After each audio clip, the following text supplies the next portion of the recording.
Attendez. J-1 avant le match Barça contre la Real Sociedad, on a eu le droit à quelques infos. Hansi Flick en conférence de presse, on se concentre toujours sur le prochain match. Pour le moment, le plus important est ce match contre la Real Sociedad. Nous avons 4 victoires en 4 matchs et on doit continuer de jouer de la même manière. Ce n'est pas bon de ne pas avoir Johan Garcia, il a fait un travail fantastique. Tech est maintenant de retour et on a gagné presque tous nos matchs avec lui et 3 titres. C'est un gardien et une personne fantastique, je n'ai aucun doute sur lui. C'est vrai que l'absence de Johan Garcia me fait mal, je vais pas vous mentir. Et pendant son absence, Tech, moi je lui fais confiance à 100%. J'ai aucun doute sur le fait qu'il va gérer. Tony Fernandez est toujours une option pour jouer. Je sais qu'il n'a pas joué lors des 3 derniers matchs, mais c'est toujours une option pour moi. On lui a également posé la question sur Lamine Yamal et la sélection. Avec le retour de Lamine, le voyez-vous être à nouveau convoqué en équipe nationale espagnole ou préfériez-vous qu'il se repose? Et il a répondu, ce n'est pas mon rôle, c'est celui du sélectionneur espagnol. S'il l'appelle, c'est sa décision. Personnellement, c'est que mon avis, mais s'il est pas à 100% et qu'il a ne serait-ce qu'une petite gêne avant d'aller en sélection, je demande à ce qu'on le bloque. Je sais que c'est triste à dire, mais avec De La Fuente en tête de la sélection, il n'y a pas le choix. La Sociedad a un style de jeu clair, ils veulent construire en défense et devant ils ont un excellent attaquant. Ils sont forts et rapides mais nous avons aussi de bons joueurs. C'est l'occasion de montrer nos forces. Bref, en tout cas, rendez-vous demain pour le match qui sera à 18h30 et s'il vous plaît le Barça, pas le droit à l'erreur.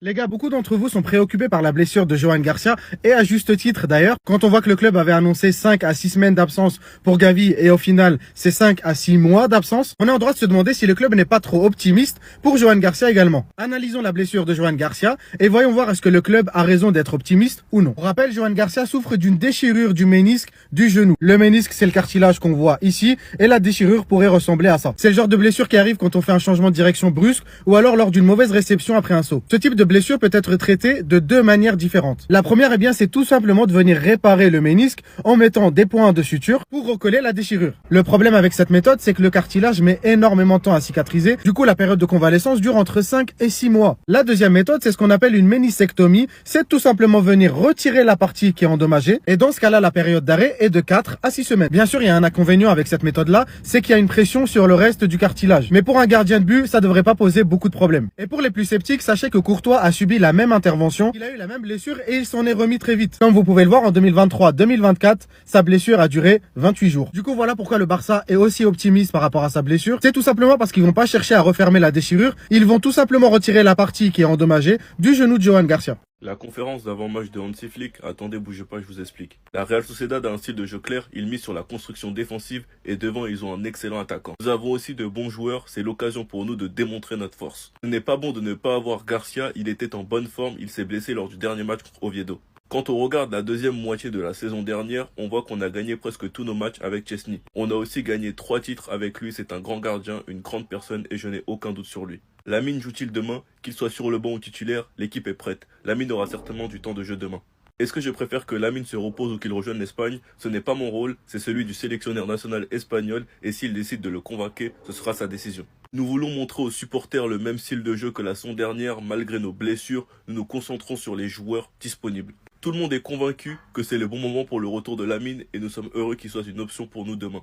Des rotations demain à cause du PSG, on se concentre toujours sur le prochain match contre la Real Sociedad, on verra ensuite comment on se prépare pour le match contre le PSG. On reste sur 4 victoires consécutives et il faut continuer sur cette lancée. Franchement, j'espère que ces 2 nouvelles blessures ne vont pas nous tuer. On connaît tous très bien l'importance de Rafinha dans cet effectif. Heureusement qu'on a le retour de Lamine, mais on doit surtout compter sur Rashford et Chesney. Vous savez les gars, dans la vie, il n'y a rien qui est fait au hasard. Et là, nous avons un énorme test pour Marcus Rashford. Le premier test a été de remplacer Lamine Yamal qui a été absent durant 3 matchs. Un test réussi où il a formé un super duo avec Rafinha. C'était d'ailleurs la première fois qu'il était décisif avec le Barça, une superbe passe pour Rafinha. Il s'est ensuite montré décisif en Ligue des Champions à Newcastle au St James Park avec un doublé en finissant homme du match. Ce n'était pas le meilleur match de sa vie, mais c'est clairement lui qui ramène la victoire sur un exploit individuel. Puis les matchs qui ont suivi, double passeur, une contre Etafé pour Olmo et une contre Oviedo pour Araujo sur un super corner. Là maintenant nous avons malheureusement appris la blessure de Rafinha qui sera de retour après la trêve et c'est encore une fois une épreuve de plus pour Rashford qui a eu la lourde responsabilité de remplacer Yamal et bien maintenant il a cette lourde responsabilité de remplacer Rafinha. On sait tous très bien à quel point ça peut être compliqué car Rafinha a cet aspect décisif. Après j'ai l'impression que Lamine Yamal veut prendre un peu ce côté cette saison. Il faut pas non plus qu'il force car on l'a vu en début de saison quand il était là il forçait plusieurs fois les tirs. Mais après il procure tellement d'occasions que ça passe entre guillemets inaperçu.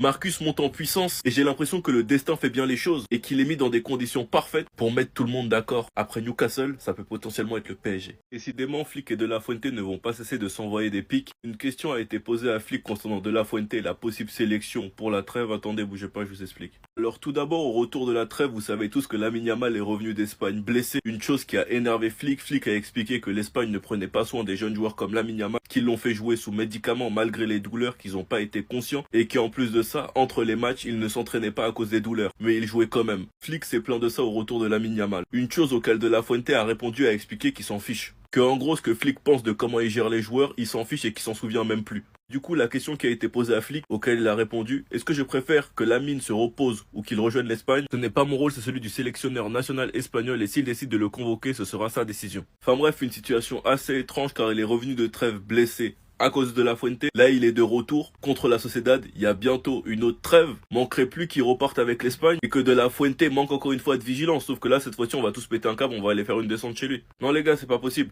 À cause de La Fuente, Lamine a manqué 3 matchs. Il repart en trêve et qu'il le reblesse. Ce serait du foutage de gueule, mais je pense qu'il va être plus vigilant. Enfin bref, sinon vous les gars, vous en pensez quoi? Ramenez-vous sur Snapchat, on s'ennuie. Gullit, on va t'attraper. Légende du football ou pas, quand t'as des avis frauduleux comme ça et surtout que t'as une hypocrisie de la sorte, je suis obligé de te tomber dessus.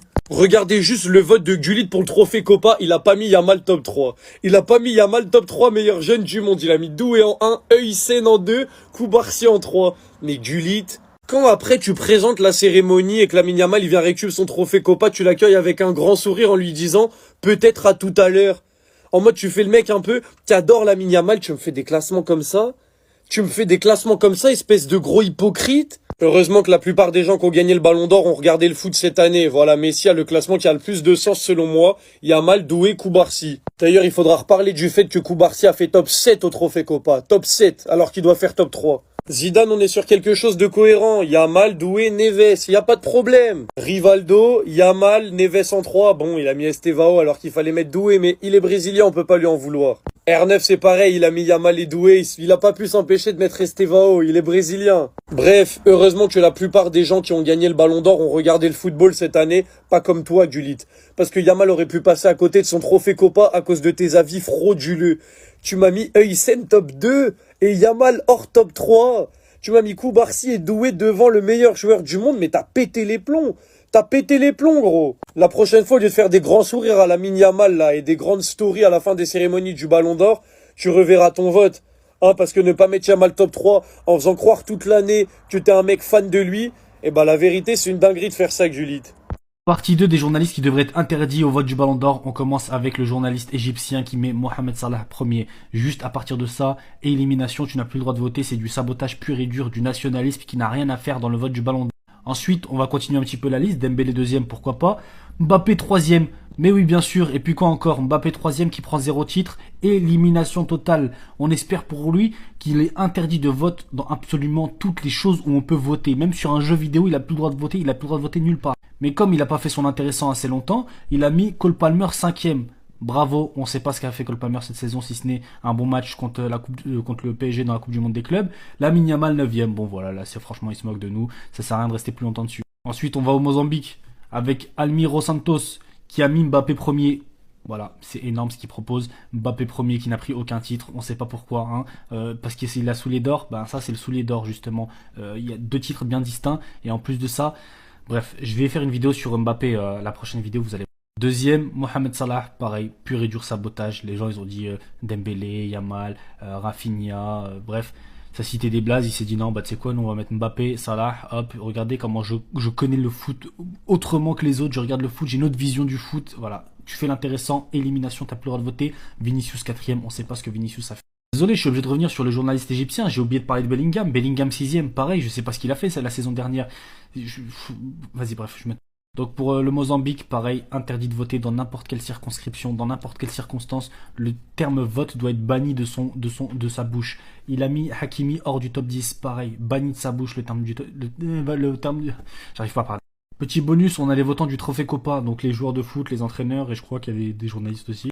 Ruud Gullit qui inclut pas Lamine Yamal dans son top 3. Merci Ruud Gullit d'être venu, merci d'avoir voté, voilà, d'avoir fait l'effort. J'espère qu'on t'appellera plus jamais. Ça n'a aucun sens. Le trophée Copa, c'est celui qui récompense le meilleur jeune joueur du foot. Lamine Yamal est le deuxième au Ballon d'Or. Comment tu peux pas le mettre au meilleur jeune si... Bref, j'ai même pas envie de te parler, Gullit. Nedved, toi aussi ton Ballon d'Or surcoté, tu mets Lamine Yamal deuxième après Désiré Doué. J'espère que t'as pas honte, en tout cas même que t'as honte ou pas, qu'on te donne plus le droit de vote. J'espère de tout mon cœur que tu n'as plus jamais le droit de voter. Roberto Baggio, alors toi, celle-là c'est la meilleure, il le met troisième derrière Doué et Neves. Je préfère même pas parler. Cristiano Ronaldo, Kevin Keegan et Michel Platini se sont abstenus de voter. Voilà, je crois qu'eux ils boycottent la cérémonie de toute façon. Voilà, je préfère qu'ils s'abstiennent de voter plutôt qu'ils votent n'importe quoi. Même le Brésil n'a pas placé Rafinha premier. Et les gars, moi je reste convaincu qu'on a eu la bonne propagande, les gars. Même les Brésiliens, ils savent que le dernier Joga Bonito n'est même pas brésilien. Est-ce que vous vous rappelez de ce match, les gars? Ce jour-là, Lamine Yamal, il a choqué le Brésil, les gars. Tous les Brésiliens, ils étaient devant leur télé. Ils étaient en train de se demander, mais ce mec-là, il est pas brésilien. Ce mec-là, il est pas brésilien, les gars. En mode là, notre meilleur joueur, le meilleur joueur de la sélection brésilienne, n'est même pas brésilien. Le dernier Joga Bonito, l'individu qui se rapproche le plus de la vision espérée du Joga Bonito, n'est même pas brésilien. Et lorsque vous voyez que le Brésil plaçait Lamine Yamal premier au Ballon d'Or, vous êtes choqués. Ne soyez pas choqués, les gars. On ne sait pas fourvoyer sur la propagande. Je le répète encore, Lamine Yamal était le meilleur joueur du monde la saison dernière. La seule raison pour laquelle il n'a pas remporté le trophée, c'est parce que le PSG a fait une meilleure saison collective. C'était Jorginho do Brasil. Et dites-moi ce que vous pensez du vote du Brésil et des 11 pays qui ont voté pour Lamine Yamal premier au Ballon d'Or. Bao! Et 3-4 semaines. 3-4 semaines, il va rater Classico. Mais nous, nos joueurs, ils se blessent comment à l'entraînement? Comment ils se blessent? Ils font quoi là-bas? C'est qui? Wesh, les préparateurs physiques, là, ces préparateurs physiques de Ngannou, de John Jones, ils font quoi là-bas à l'entraînement? J'arrive pas à comprendre. Comment à l'entraînement, tu te blesses comme ça 3-4 semaines? On t'a fait quoi? Ça, c'est entraînement de Muay Thai, de UFC? Il y a quoi? Mais j'arrive pas à comprendre. Et nos docteurs à nous, ils sont comment? Comment ils sont nos docteurs à nous? Parce que nous, nos docteurs, quand ils annoncent une blessure, d'abord c'est petit, après c'est gros. Nous, nos docteurs, ils ont pris les formations où? C'est quel docteur? C'est parce qu'on n'a pas l'argent d'un docteur comme ça là en stage. Et Juan Garcia, toi tu viens d'arriver toi-même. On peut pas faire sans blesser tout le temps. Il y a un blessé. Ah! Non, je suis fatigué d'histoire de blessure là. Nous, on fait comment? Ah!